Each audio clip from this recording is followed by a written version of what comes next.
Hello everybody, this is a presentation on the multi-scale concept for sediment-based river restoration, which is an output of the project HyMoCARES. This concept is based on the insight that with increasing sediment load, wider morphologies develop. This is an old drawing from Sham, and you have the same here from Church, that with increasing sediment supply, you have wider morphologies. Now you can think of what happens if sediment discharge is reduced. So what often happened to alpine rivers is the reduction of sediment supply due to sediment barriers in the catchment upstream or dredging activities. A change in sediment supply also affects the channel slope.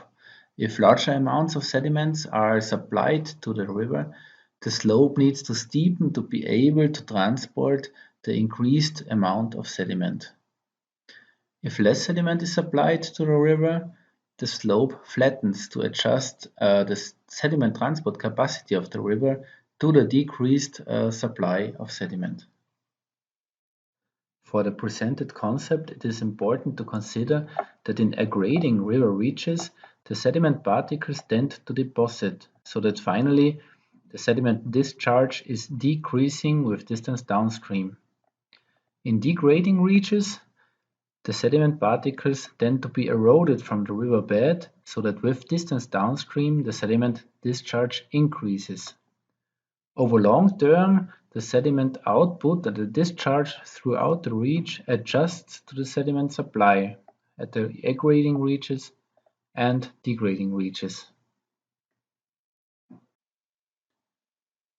Two major scales are important for the hydromorphology of a river reach. There is the catchment scale, which determines the sediment supply into the reach, and there is the reach scale, which determines how much of the sediment is transported through the reach and transported out of the reach. We can draw this diagram with these two axes, with the sediment output on the x-axis and the sediment input from the catchment scale on the y-axis. We know that the sediment discharge increases with both the sediment input and the sediment output.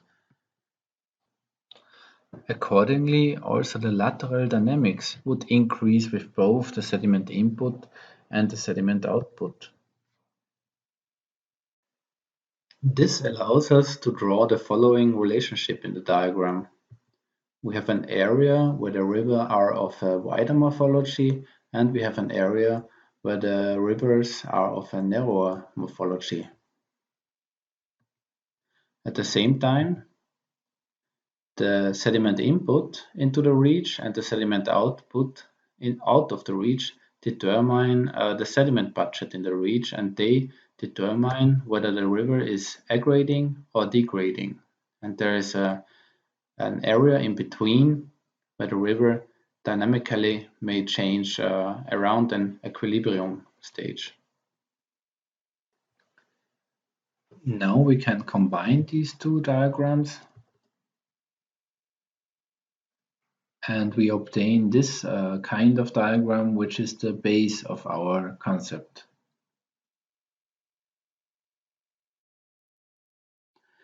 Now we can apply the diagram to see the consequences of different impacts on the river system. To the right you see the Mount St. Helens. It's a volcano which erupted in the year 1980 and delivered large amounts of sediment into the river. If we look at the diagram, such an impact would shift our river into the aggrading state, and while being in the aggrading state, a larger slope would develop,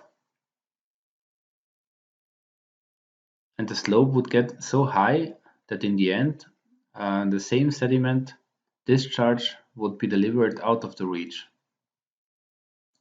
So in the end you have a larger slope and you have a wider morphology. Here you see examples for cross sections in the river downstream of Mount St. Helens. You see the initial river geometry and how it widened afterwards. Of course, it's more complex than in the trajectory because also the sediment input would decline again. So the river would again incise. Here you see the longitudinal profile. You see how the bed elevation changed and produced a higher slope. So this is the initial geometry, and this is the longitudinal profile after the event. This is the other way around. We now have a decrease of sediment supply. A decrease of sediment supply would shift the river into a degrading state, and then degradation would continue until the sediment transport capacity reduces because of a smaller slope, and until the sediment output corresponds to the sediment input. So in the end, we have a smaller slope and we have a more narrow morphology. Here you see a physical laboratory experiment which was conducted by Marti and Petzola, and they reduced the sediment supply to a braided reach, and they could see how the river narrowed and how the slope flattened, and at the same time they also had armoring development, so a development of an armoring layer which limited the further degradation.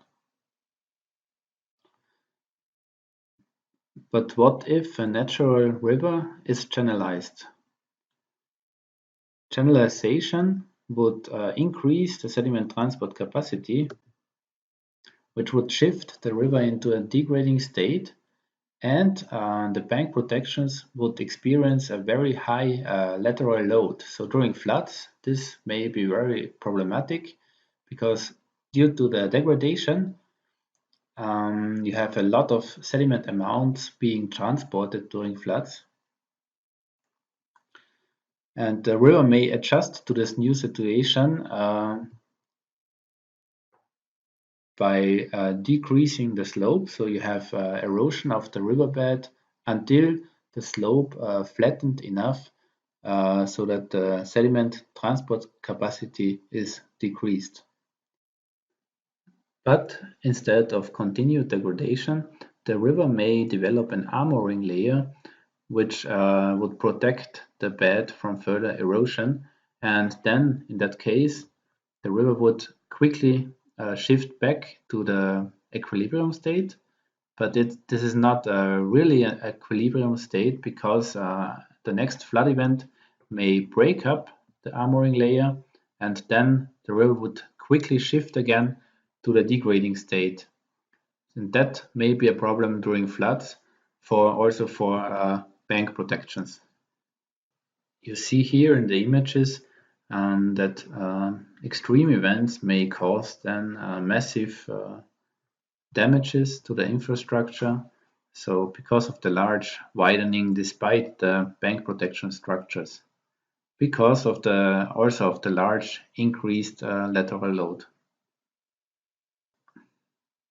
And what if a channelized reach is widened? In that case, the river shifts into the aggregating state, and during this decreased sediment transport capacity, also less sediment is transported. So in the end, that we have a decreased lateral load.